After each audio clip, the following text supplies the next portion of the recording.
स्वागत है आपका एबी स्टार न्यूज में। मैं हूं आपके साथ में श्वेता गर्ग और आप देख रहे हैं उत्तराखंड न्यूज। आइए नजर डालते हैं पहली खबर पर। बांग्लादेश में लगातार हिंदुओं पर बढ़ते अत्याचार के खिलाफ हिंदुस्तान की जनता आक्रोशित है। जहां अलग अलग राज्य के अनेक स्थानों पर विरोध प्रदर्शन देखने को मिल रहा है। अब उत्तराखंड की राजधानी देहरादून में भी बांग्लादेश के विरोध में आक्रोश रैली का आयोजन किया जाएगा, जिसमें सभी से बढ़ चढ़कर हिस्सा लेने का आह्वान किया गया है। सभी लोग 10 दिसंबर को देहरादून के रेंजर ग्राउंड पर पहुंचे हैं और इस मुद्दे पर उत्तराखंड के कैबिनेट मंत्री प्रेमचंद अग्रवाल ने कहा कि बांग्लादेश में अल्पसंख्यकों के साथ अत्याचार का पूरे देश में विरोध हो रहा है। उन्होंने कहा कि मानवता का संदेश है कि सभी लोग एकजुट होकर रहें और किसी भी जाति या धर्म के साथ कहीं से भी किसी तरह का कोई मतभेद न हो। कैबिनेट मंत्री प्रेमचंद अग्रवाल ने कहा कि आगामी 10 दिसंबर को राजधानी देहरादून में विभिन्न संगठनों की ओर से एक बड़ी रैली निकाली जाएगी, जिसमें बांग्लादेश में अल्पसंख्यकों के हितों को सुरक्षित रखने की मांग की जाएगी। कई अन्य संगठनों की ओर से भी आगामी 10 दिसंबर को राजधानी देहरादून में आक्रोश मार्च निकालने की तैयारी की जा रही है और सभी लोग मानवता का संदेश देते हुए मांग करेंगे कि बांग्लादेश में अल्पसंख्यकों के हितों की रक्षा की जाए। बांग्लादेश में जब से बांग्लादेश की स्थापना हुई है तब से लगातार हिंदुओं के ऊपर अत्याचार हो रहा है। समय समय पे भारत उसका विरोध भी करता है और अभी जो अत्याचार हुआ है उसके विरोध में पूरे भारतवर्ष के अंदर 10 तारीख को मानवाधिकार दिवस है। उस दिन प्रदर्शन तय किया है। पूरे भारत के अंदर सभी समाज के लोग, बौद्ध है, जैन है और सब इसमें प्रदर्शन कर रहे हैं और बड़े प्रदर्शन इसमें तय किए गए हैं जो देश के अंदर 10 तारीख को होने वाले हैं। कुछ प्रदर्शन उत्तराखंड के अंदर आज भी हैं।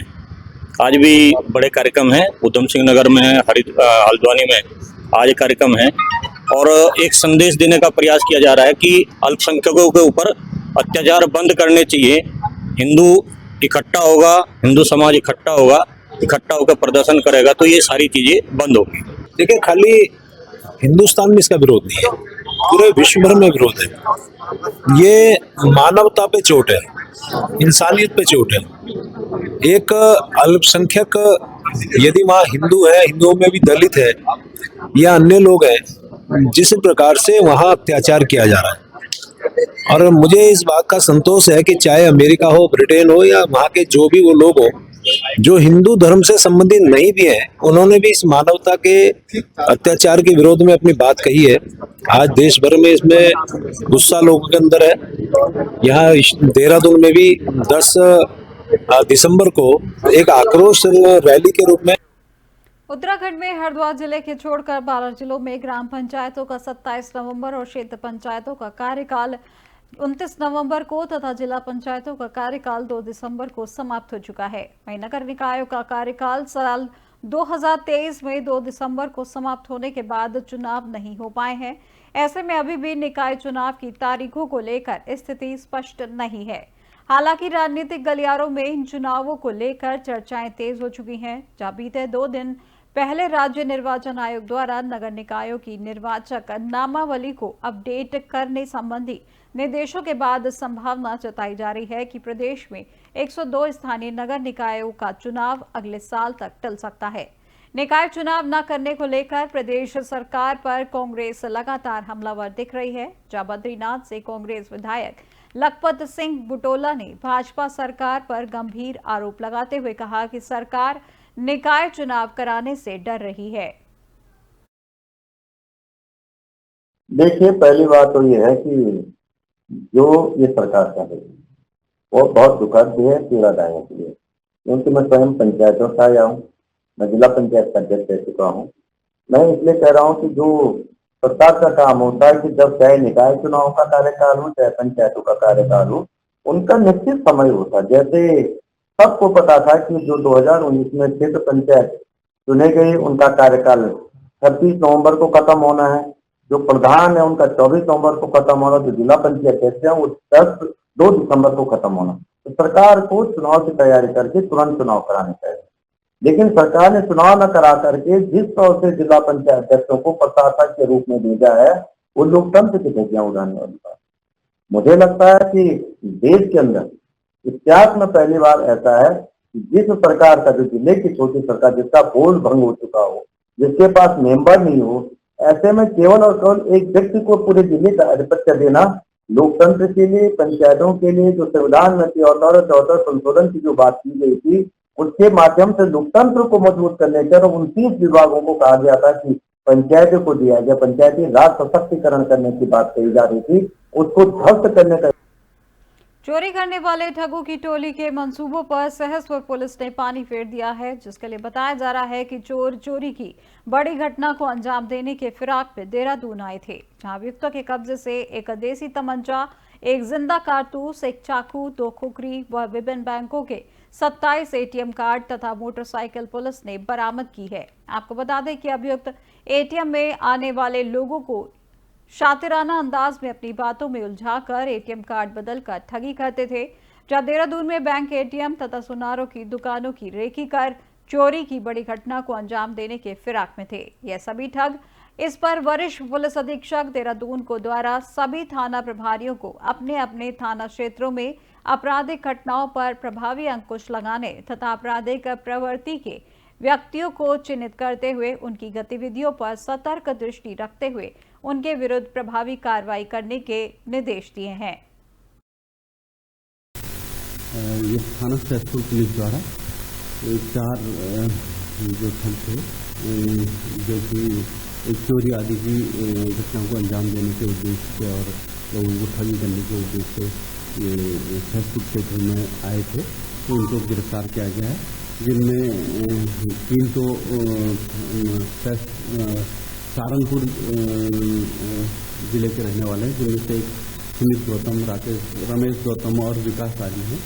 इसके अतिरिक्त एक अन्य व्यक्ति जो मोनू कुमार है, ये मुजफ्फरनगर चरखावल का रहने वाला है। इनके विरुद्ध पहले भी अभियोग पंजीकृत हैं थाना जानसठ में और मुजफ्फरनगर के अन्य थानों में, और इनसे एक देसी तमंचा, एक जिंदा कारतूस, 2 खुखरी, एक चाकू और 27 एटीएम कार्ड भी प्राप्त हुए हैं। ये एटीएम जहाँ पे निकासी होती है, एटीएम होते हैं, एटीएम मशीनें। ब्राइट एंजल स्कूल के director retired general major Qadir Hussain के द्वारा 4 लोगों को रंगदारी मांगने का आरोप लगाते हुए कोर्ट ने सीआरपीसी की धारा 156 में मुकदमा दर्ज करने के लिए वाद दाखिल किया गया था, जिसमें कोर्ट ने पुलिस को मुकदमा दर्ज करने के आदेश दिए हैं। वहीं विकासनगर पुलिस ने 4 लोगों पर संबंधित संगीन धाराओं में मुकदमा पंजीकृत कर लिया है और मामले की जांच पड़ताल में जुट गई है। माननीय न्यायालय के आदेश से धारा 156(3) सीआरपीसी के अंतर्गत एक अभियोग पंजीकृत हुआ है, जो कि वादी lieutenant colonel retired Shri Qadir Hussain की तहरीर पे हुआ है, जिसमें उनके द्वारा ये तहरीर दी गई कि ये घटना वर्ष 2022 की है कि राकेश तोमर, गिरीश डालाकुटी, भूपेंद्र डोगरा और एक सोलंकी नाम के व्यक्ति द्वारा उनके स्कूल में, जो कि वर्ष 2022 में उनके द्वारा शुक्रवार को अवकाश की घोषणा की गई थी स्कूल में, तो उसी बात को लेकर कुछ विवाद भी हुआ था। तो उस संबंध में उन पर धार्मिकता के भी आरोप लगाए हैं इनके ऊपर, और कुछ रंगदारी 10 लाख रुपए रंगदारी की मांग की गई है। इस आधार पर यह अभियोग पंजीकृत हुआ है। जो पहाड़ों की रानी मसूरी में पहली हल्की बर्फबारी हुई है, जिससे तापमान में भारी गिरावट दर्ज की गई है। वहीं ठंड से लोगों का हाल बेहाल है। मसूरी के आसपास के क्षेत्र के साथ मसूरी के लाल टिब्बा, कैमल बैक रोड, अटल गार्डन आदि जगह हिमपात होने से लोगों के चेहरे खिल गए हैं। देर रात को हुए हल्की बर्फबारी के बाद सुबह मसूरी में सफेद चादर ओढ़े हुए थी, जहां देश विदेश से मसूरी आ रहे पर्यटक भी इस हल्की बर्फबारी का आनंद ले रहे हैं। लोगों की माने तो मसूरी में दिसंबर माह में हल्की बर्फबारी होने से मसूरी में इस बार अच्छी बर्फबारी होगी, जिससे मसूरी के आसपास के काश्तकारों को भी लाभ मिलेगा। वहीं पर्यटन की दृष्टि से भी ये काफी लाभदायक होगा। वहीं दूसरी ओर मसूरी में बढ़ती ठंड को लेकर अभी तक प्रशासन द्वारा मुख्य चौराहों पर अलाव की व्यवस्था नहीं की गई है, जिससे मजदूर और गरीब वर्ग को काफी दिक्कतों का सामना करना पड़ रहा है। स्थानीय लोगों ने मांग की है कि मसूरी के मुख्य चौकों में पूर्व की तरह अलाव की व्यवस्था की जाए। वहीं गरीब लोगों को कंबल आदि का वितरण भी किया जाए, जिससे कि उनको ठंड से बचाया जा सके।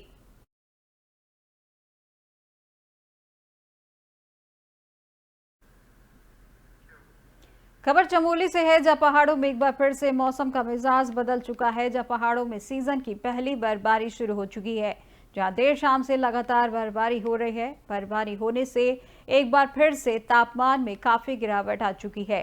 कड़ाके की ठंड महसूस की जा रही है। लोग अपने घरों में दुपकने के लिए मजबूर हो चुके हैं। विश्व की खूबसूरत जगह औली में तकरीबन आधा फीट के आसपास बर्फ की चादर पूरी तरह से बिछ गई है, जिसके चलते यहां पर पहुंचे हुए सैलानी ताजी बर्फबारी का काफी लुत्फ उठाते हुए नजर आ रहे हैं। ग्रामीण इलाके एक बार फिर से बर्फ की चादर में पूरी तरह से ढके हुए नजर आ रहे हैं, जो कि आप तस्वीरों में साफ तौर पर देख सकते हैं। वहीं मौसम विज्ञान केंद्र की भविष्यवाणी एक बार फिर से पहाड़ों में सही सटीक साबित हो चुकी है, जहां बद्रीनाथ धाम से लेकर श्री हेमकुंड साहिब, औली नीति घाटी तमाम ग्रामीण इलाके इस वक्त पूरी तरह से बर्फ की चादर में ढक चुके हैं।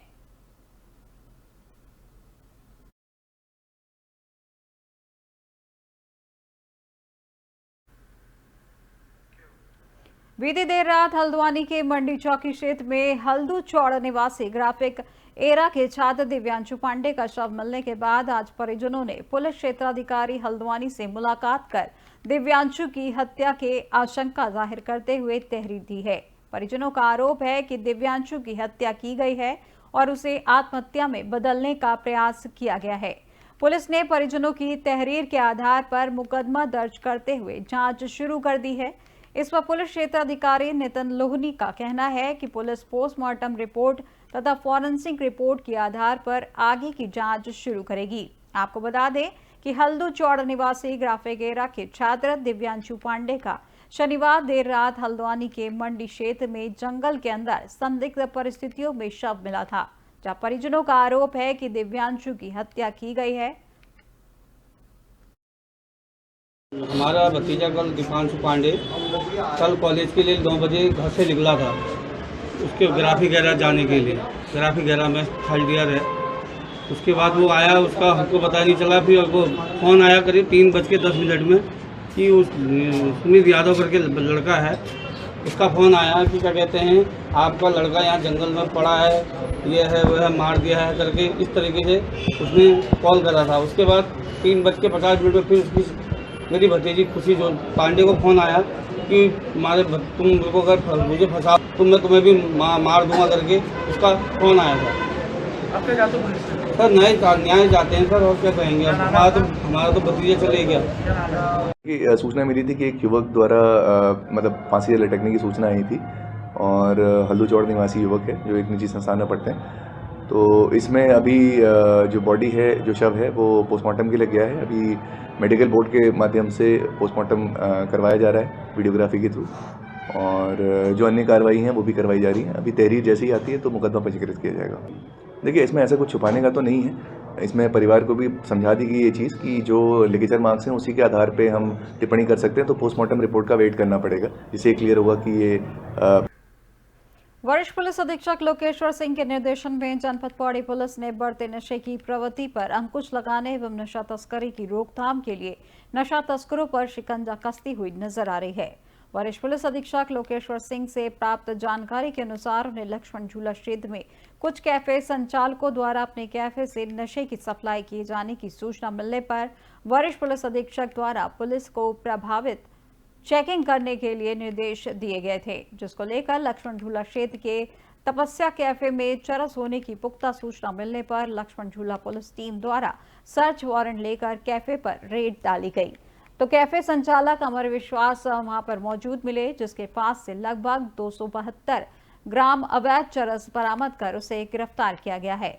इस संबंध में अभियुक्त के खिलाफ लक्ष्मण झूला थाने में अभियोग पंजीकृत किया गया है। गिरफ्तार किए गए अभियुक्त को न्यायालय के समक्ष पेश कर आवश्यक वैधानिक कार्रवाई की जा रही है। साथ ही पुलिस टीम द्वारा कैफे को भी साक्ष्य संकलन करने को लेकर सीज कर दिया गया है। वहीं अभियुक्त के आपराधिक इतिहास की भी जानकारी की जा रही है।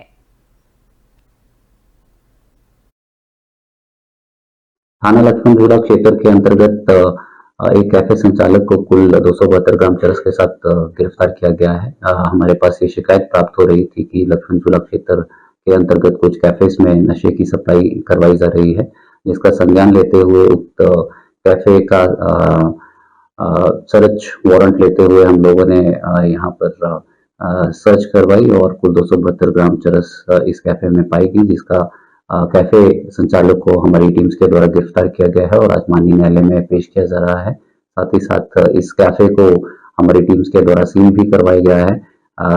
आगे भी यदि किसी कैफे या फिर रेस्टोरेंट संचालक के विरुद्ध इस प्रकार की हमारे पास शिकायत प्राप्त होती है तो हम लोग इसी प्रकार की वैधानिक कार्रवाई अमल में लाएंगे।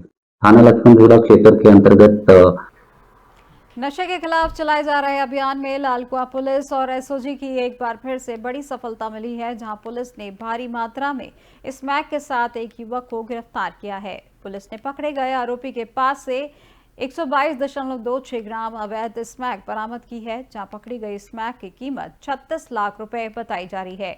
इस मामले का खुलासा करते हुए वरिष्ठ पुलिस अधीक्षक नैनीताल प्रहलाद नारायण मीणा ने बताया कि लालकुआं पुलिस बीती देर नियमित गश्त कर रही थी, जहां इस दौरान पुलिस को कोतवाली क्षेत्र के सुभाष नगर स्थित पुराने चेक पोस्ट की तरफ से मोटरसाइकिल पर एक युवक आता दिखाई दिया, जिसे पुलिस ने रोकने का इशारा किया तो वह पुलिस को देख हड़बड़ा गया। पुलिस ने जब मोटरसाइकिल की तलाशी ली तब युवक के पास से 122.26 ग्राम स्मैक बरामद हुई।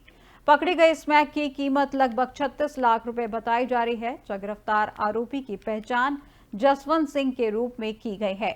आरोपी ने पुलिस पूछताछ में बताया कि वह किच्छा से स्मैक खरीदकर हल्द्वानी में किसी व्यक्ति को देने जा रहा था, जहां पुलिस मामले की जांच कर रही है। वहीं वरिष्ठ पुलिस अधीक्षक ने कहा कि पकड़े गए युवक के खिलाफ एनडीपीएस एक्ट के तहत मुकदमा दर्ज कर न्यायालय में पेश किया जा रहा है।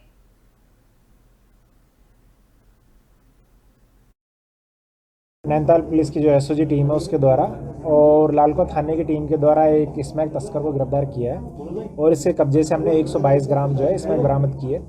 बेसिकली अभियुक्त किच्छा का रहने वाला है और प्रारंभिक जो पूछताछ है उसके आधार पर ये बिलासपुर उत्तर प्रदेश से स्मैक लाकर और नैनीताल में अलग अलग जगह सप्लाई करने का काम करता था। जहाँ से लाया और जिनको सप्लाई करा था उन पर भी अब पुलिस अब जाँच कर रही है और उसमें भी आगे कार्रवाई की जाएगी। 122 ग्राम जो स्मैक है उसकी जो मार्केट में जो रेट चल रही है उसके हिसाब से लगभग 35 लाख रुपए की स्मैक की बरामदगी हमारे द्वारा की गई। कितनी टीमों से लगाई गई थी? इसमें दोनों टीम एसओजी की टीम थी और लालकुआं थाने की जो टीम है उनके द्वारा काम किया गया और इस शानदार काम के लिए इस टीम को 2.5 रुपये का इनाम दिया गया। रामनगर थाने की टीम ने और एसओजी ने एक बाइक चोर गिरोह का पता किया है। इसमें ये 2 चोर हैं जो बाइक की चोरी करने का काम करते थे। इनके कब्जे से 4 बाइकें बरामद हुई है। इसके किसी अन्य लोगों से भी संपर्क निकल के आ रहा है, उसके संदर्भ में पुलिस जांच कर रही है। उम्मीद है कि आने वाले समय में और बाइक चोरी या बाइक जो चोर है उनका पता लग सके।